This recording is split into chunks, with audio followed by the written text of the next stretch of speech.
আসসালামু আলাইকুম আমার lovely viewers, welcome back to my channel. আশা করি আপনারা যে যেখানে আছেন ভালো আছেন, সুস্থ আছেন, নিরাপদে আছেন। আলহামদুলিল্লাহ, আল্লাহর রহমতে আমি আমার ফ্যামিলি সবাইকে নিয়ে ভালো আছি। আপনারা যারা আজ আমার চ্যানেলের নতুন, আপনাদের সুস্বাগতম। আশা করি আমার চ্যানেলটা ভিজিট করে লাইক কমেন্ট দিয়ে সাবস্ক্রাইব করে রাখবেন।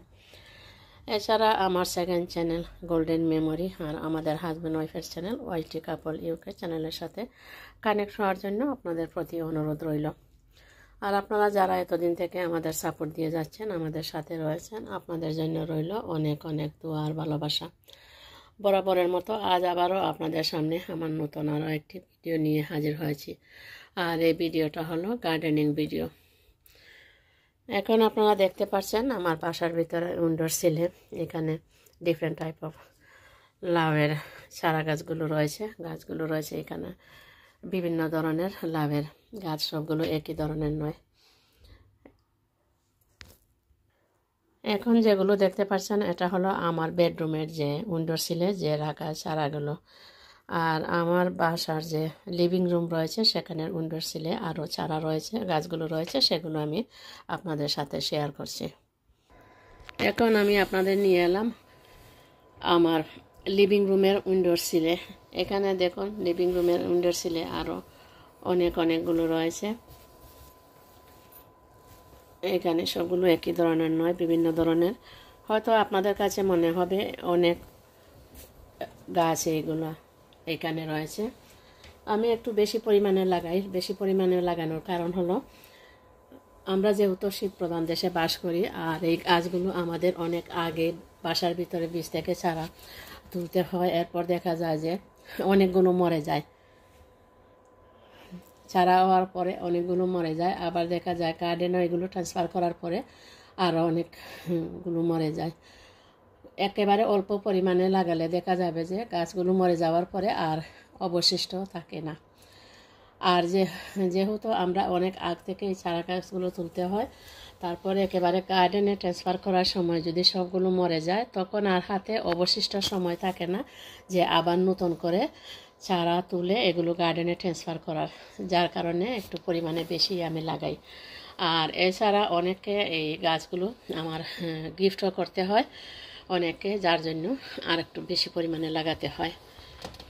এখানে আপনারা যতগুলো দেখতে পাচ্ছেন সবগুলো একই ধরনের নয়। এখানে বেশিরভাগ যে গাছগুলো দেখতে পাচ্ছেন এগুলো বেশিরভাগই আমার গার্ডেনে যে লাউগুলো হয়েছিল লাস্ট ইয়ার, সেই লাউ গাছ থেকে যে লাউ হয়েছিল সেই লাউয়ের বীজ আমি সংরক্ষণ করে রেখেছিলাম।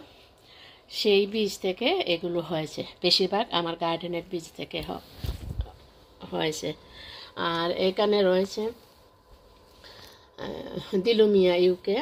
দিলুভাইকে তো আপনারা সবাই চিনেন, ইউটিউবার দিলুভাইকে। দিলুভাই আমাকে কিছু বীজ গিফট করেছিলেন দিলুভাইয়ের গার্ডেনের, সেই বীজ থেকে এখানে কিছু চারা গাছ হয়েছে লাভের।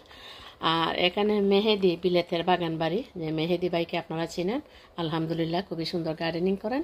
এখানে মেহেদি ভাইয়ের গার্ডেনের লাভের বীজেরও এখানে গাছ রয়েছে। আলহামদুলিল্লাহ অনেকগুলোই চারা গাছ হয়েছে।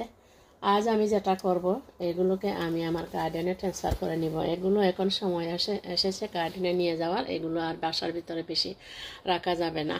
আপনাদের আমি আমার গার্ডেনের আউটসাইডটা দেখাচ্ছি বাসার ভেতর থেকে। আপনারা নিশ্চয়ই দেখে বুঝতে পারছেন আলু ঝলমলে দিন। আলহামদুলিল্লাহ খুবই সুন্দর দিন। এবছর আবহাওয়া খুবই ভালো। এবার আবহাওয়া দেখে মনে হচ্ছে যে হয়তো বা লম্বা সামার দিবে, কারণ ফেব্রুয়ারি মাস থেকেই অনেক দিন খুব সুন্দর দিন করছিল, মনে হচ্ছে যে সামার চলে এসেছে। যদিও আবহাওয়া ভালোই ছিল, অনেকে ট্রান্সফার করে ফেলেছেন গার্ডেনে সব কিছু ট্রান্সফার করে ফেলেছেন। এখন মাটিতেই লাগান অথবা টবেই লাগান, কিন্তু আমি ইচ্ছা থাকা সত্ত্বেও পারিনি, কারণ আমি খুবই ব্যস্ত ছিলাম। আপনাদের সাথে যাদের সাথে আমার হয়তো ফোনে যোগাযোগ আছে তারা অনেকেই জানেন যে আমার হাজব্যান্ড অসুস্থ ছিলেন, অপারেশন হয়েছে, অনেক দিন হসপিটাল ছিলেন, 1.5 মাস হসপিটাল ছিলেন। বাসায় আসার পর আবার হসপিটাল গেলেন, আবার 1 সপ্তাহ হসপিটাল থেকে আসলেন। এখন আলহামদুলিল্লাহ সুস্থ হচ্ছেন। আপনারা সবাই আমার হাজব্যান্ডের জন্য দোয়া করবেন। তো আমার হাজব্যান্ডের অসুস্থতা আর অনেক আত্মীয় স্বজন এসেছিলেন আমার হাজব্যান্ডকে দেখার জন্য, সব কিছু নিয়ে খুবই ব্যস্ত ছিলাম, যার জন্য এখনও এগুলো আমি ট্রান্সফার করতে পারিনি।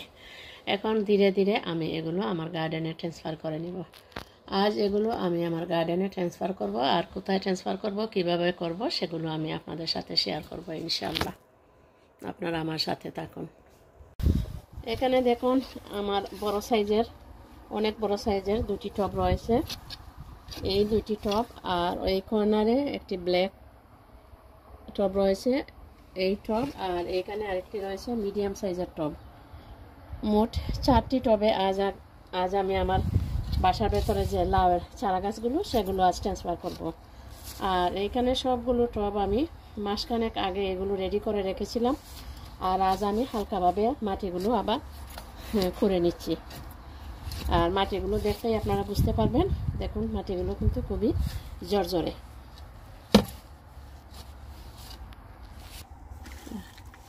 এবার আমি প্রতিটা টবে চিকেন ম্যানুর দিয়ে দিচ্ছি। এটা আপনারা সবাই জানেন, না যারা গার্ডেনিং করেন আপনারা সবাই জানেন, এই চিকেন ম্যানুরের সাথে সবাই পরিচিত। প্রতিটি টবে দিয়ে দিচ্ছি। এবার দিয়ে দিচ্ছি ফিশ ব্লাড বন।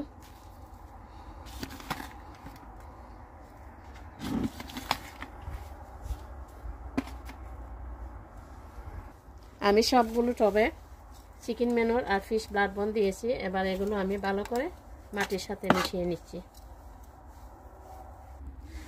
আমি সবগুলো টবের মাটির সাথে ফিশ ব্লাড বন আর চিকেন ম্যানুর ভালো করে মিশিয়ে নিয়েছি। এবার আমি আমার লাউয়ের চারা গাছ এনে এখানে ট্রান্সফার করব। আপনারা আমার সাথেই থাকুন। এবার আমি এখানে 4টি গর্ত করে নেব। 4টি গর্ত করে নিয়ে এখানে আমি 4টি গাছ লাগাবো। এখানে দেখুন আপনারা, এগুলো আলহামদুলিল্লাহ আমার বাসার ভেতর থেকেই অনেক বড় হয়েছে। বিসমিল্লাহির রহমানির রহিম। এই টবে আমি যেগুলো লাগাচ্ছি এগুলো হলো আপনাদের সবার পরিচিত বিলেতের বাগানবাড়ি মাহাদি ভাইয়ার গার্ডেনের বীজের এই লাউ গাছগুলি।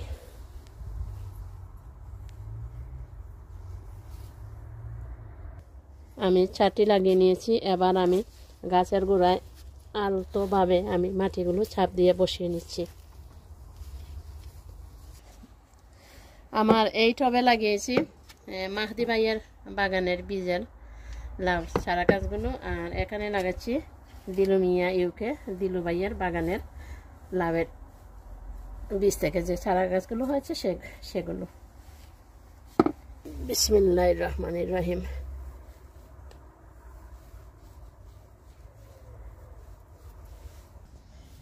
এবার এই ব্ল্যাক টবে লাগিয়ে নিচ্ছি হাজারি লাউ। এই লাউর কথা বলা হয় যে হাজারে হাজারে ধরে, সত্যি কি না মিথ্যা আমি জানি না। এক গাছে 1000 ধরবো। 1000 ধরতে হবে না, কয়েকটি ধরলেই মাশাআল্লাহ। এবার আরো একটি 1000 লাগিয়ে নিচ্ছি। এক গাছও 1000। 1 লাউ 5 পাউন্ড করে বেচলে 5000 পাউন্ডের লাউ বেচ পাই।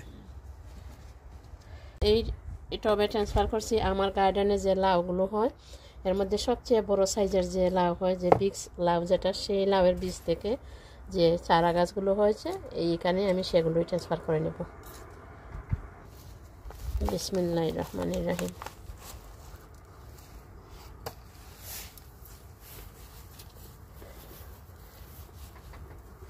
আমি এবার এখানে লাঠি দিয়ে দিচ্ছি, লাঠির সাথে এগুলোকে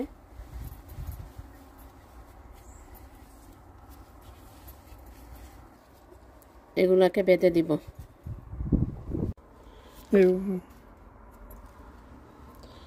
এবার দেখুন আপনারা, আমি সবগুলো টবে এইভাবে আমি লাঠিগুলো বেঁধে নিয়েছি, গোল করে সার্কেল করে এগুলো বেঁধে নিয়েছি। এবার প্রতিটা টবে আমি পানি দিয়ে দিচ্ছি। আর যেহেতু প্রথম দিন পানি একটু বেশি পরিমাণে দিব। সবগুলো টবে আমি এক এক করে পানি দিয়ে দিয়েছি। পানি দেওয়া শেষ। প্রথম ধাপে আমি আজ আমার ঘরের ভিতরে থাকা যে লাউয়ের চারা গাছগুলো সেগুলো বের করে আনলাম, আর এগুলো আজ আমি আমার গার্ডেনের টবে ট্রান্সফার করলাম। এগুলো হলো প্রথম ধাপ। তারপর আমি আগামীকাল আবার কিছু গাছ আমি আমার বাসায় রয়ে গেছে, সেগুলো এনেও আমি আমার গার্ডেনের টবে ট্রান্সফার করব। আর কোথায় ট্রান্সফার করব সেই জায়গাটা আমি আপনাদের দেখাচ্ছি। এখানে আপনারা যে মিন্টের যে গাছগুলো দেখতে পাচ্ছেন, এগুলো আমি আগামীকাল ইনশাল্লাহ এগুলো আমি আগামীকাল তুলে নেব। তুলে নেওয়ার পরে এখানে আমি যে বাকি লাউ গাছগুলো আছে সেগুলো ট্রান্সফার করব। আর এখানে আপনারা হয়তো দেখতে পাচ্ছেন না গোলাপ গাছগুলোর জন্য, গোলাপ গাছের পেছনে এখানে আমার আরও 2টি ব্ল্যাক বড় টব রয়েছে। প্রতি বছর আমি এইখানেও লাগাই। লাস্ট ইয়ার আমার হাজব্যান্ড এখানে ছোটো করে, যেহেতু আমার এনাফ জায়গা নেই সেজন্য ছোটো করে একটি মাচা বেঁধে দিয়েছিলেন, কিন্তু ব্যাড লাক ঝড় তুফানের কারণে সেই মাচাটা ভেঙে যায়। মাচা ভেঙে এই দেখুন এখানের করুণ অবস্থা। আর এখন যেহেতু আমার হাজব্যান্ড অসুস্থ, মনে হয় না মাচা বেঁধে দিতে পারবেন। মাচা ছাড়াই আমি আমার যে এইখানে আপনাদের দেখাচ্ছি, এইখানে যে লাউ গাছগুলো লাগিয়েছি, এখানে যেভাবে আমি লাঠিগুলো লাগিয়েছি মনে হয় সেভাবেই এখানে এবার লাউ গাছগুলো লাগানোর জন্য লাঠি দিয়ে দিতে হবে। মনে হয় না এবছর আর মাচা বাঁধা সম্ভব হবে।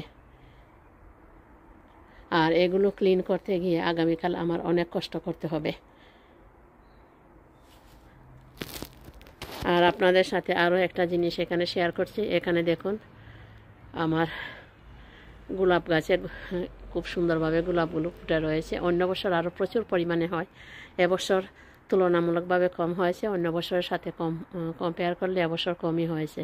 এখানে হলো রেড রোজ, এখানে পিঙ্ক রোজ, আর একেবারে কর্নারে হলো হোয়াইট রোজ।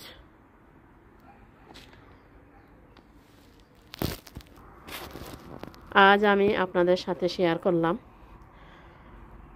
আমার গার্ডেনে প্রথম ধাপে লাউয়ের গাছগুলো আমি কোথায় লাগিয়েছি, কিভাবে লাগিয়েছি।